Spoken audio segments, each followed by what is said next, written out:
നിലമ്പൂരിൽ കോൺഗ്രസ് സ്ഥാനാർത്ഥിയെ പ്രഖ്യാപിച്ചതിനു ശേഷം മാത്രമേ ഇടതുപക്ഷം ഞങ്ങളുടെ സ്ഥാനാർത്ഥിയെ പ്രഖ്യാപിക്കുന്നു എന്നുള്ള ശക്തമായ തീരുമാനത്തിലായിരുന്നു മുന്നോട്ട് പോയത്. തെരഞ്ഞെടുപ്പ് അടുത്തിരിക്കുന്ന പശ്ചാത്തലത്തിൽ ഉപതെരഞ്ഞെടുപ്പുകൾ അതിവേഗം തീർക്കാനുള്ള നടപടിയുടെ ഭാഗമായാണ് നിലമ്പൂരിൽ തിരഞ്ഞെടുപ്പ് അടുത്തയാഴ്ചയോടുകൂടി നടത്താൻ തീരുമാനമായത്. കോൺഗ്രസ് നേതൃത്വം രണ്ട് സ്ഥാനാർത്ഥികളുടെ പേരുകളാണ് മുന്നോട്ട് വെച്ചിരുന്നത്. ഒന്ന് ജോയിയും മറ്റൊന്ന് ആര്യാടൻ ഷൗക്കത്തുമായിരുന്നു. PV അൻവർ രാജിവെച്ച സ്ഥാനത്തേക്കാണ് ഉപതെരഞ്ഞെടുപ്പ് നടത്തി പുതിയ ആളെ തിരഞ്ഞെടുക്കേണ്ടത്.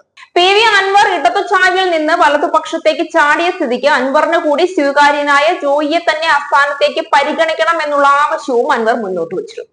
കഴിഞ്ഞ ദിവസമാണ് കോൺഗ്രസ് നേതൃത്വം ജോയി തന്നെയായിരിക്കും കോൺഗ്രസ് സ്ഥാനാർത്ഥി എന്ന കാര്യത്തിലുള്ള ചില ഉറപ്പുകൾ പുറത്തുവിട്ടത്. എന്നാൽ ഇടതുപക്ഷം ജോയിയാണ് കോൺഗ്രസ് സ്ഥാനാർത്ഥിയെങ്കിൽ ആര്യാടൻ ഷൗക്കത്തിനെ തങ്ങളുടെ സ്ഥാനാർത്ഥിയാക്കാൻ ശ്രമിക്കുമെന്ന തരത്തിലുള്ള പല അഭ്യൂഹങ്ങളും ഇതിനിടയിൽ പരന്നു. എന്നാൽ ഇതിനെയൊക്കെ പരക്കെ തള്ളിക്കൊണ്ട് ഇപ്പോൾ ഇടതുപക്ഷം സ്വതന്ത്രനെ തന്നെ സ്ഥാനാർത്ഥിയാക്കി നിർത്തിക്കൊണ്ട് നിലമ്പൂർ പിടിച്ചെടുക്കാനുള്ള കണക്കുകൂട്ടലിലാണെന്നുള്ള വിവരങ്ങളാണ് പുറത്തു വരുന്നത്.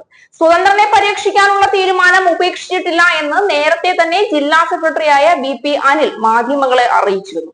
മുൻപ് PV അൻവർ സ്വതന്ത്രനായാണ് ഇടതുപക്ഷ ചായ്വോടുകൂടി ഇലക്ഷനിൽ നിന്ന് അധികാരം പിടിച്ചെടുത്തത്. ഇക്കുറിയും അതേ പരീക്ഷണത്തിന് തന്നെയാണ് ഇടതുപക്ഷം നിലമ്പൂരിൽ തയ്യാറെടുക്കുന്നത്. PV അൻവറിനെ പോലെ തന്നെ ജനസ്വീകാര്യനായ മറ്റൊരു സ്വതന്ത്രനെ നിർത്തി അധികാരം പിടിച്ചെടുക്കാനാണ് ഇടതുപക്ഷത്തിന്റെ ഇക്കുറിയുള്ള ശ്രമം. നിലമ്പൂരിൽ പാർട്ടികൾക്ക് ഉപരി സാമുദായിക വോട്ടുകൾക്ക് കൂടി പ്രാധാന്യമുള്ള സ്ഥിതിക്ക് പാർട്ടി ഒരു സ്ഥാനാർത്ഥിയെ നിർത്തി വിജയിപ്പിക്കുന്നതിനേക്കാൾ അഭികാമ്യം ഒരു ഇടത് ചായ്വുള്ള സ്വതന്ത്രനെ നിർത്തുക എന്നത് തന്നെയാണ്. മുൻകാല പരീക്ഷണങ്ങളിലൂടെ ഇടതുപക്ഷത്തിന് ഇത് ഏറെക്കുറെ ബോധ്യമുള്ളതുമാണ്. ഇക്കുറിയും ആ തീരുമാനത്തിന് മാറ്റമില്ല എന്ന് ഇപ്പോൾ ഉറപ്പിക്കാം. ഇപ്പോൾ ഇടതുപക്ഷത്തിന്റെ പട്ടികയിൽ ആദ്യ സ്ഥാനത്ത് നിൽക്കുന്നത് മുൻ ഇന്ത്യൻ ഫുട്ബോൾ ക്യാപ്റ്റനായ അരീക്കോട് സ്വദേശിയും നിലവിലെ സ്പോർട്സ് കൗൺസിൽ സംസ്ഥാന സെക്രട്ടറിയുമായ U ഷറഫലിയാണ്.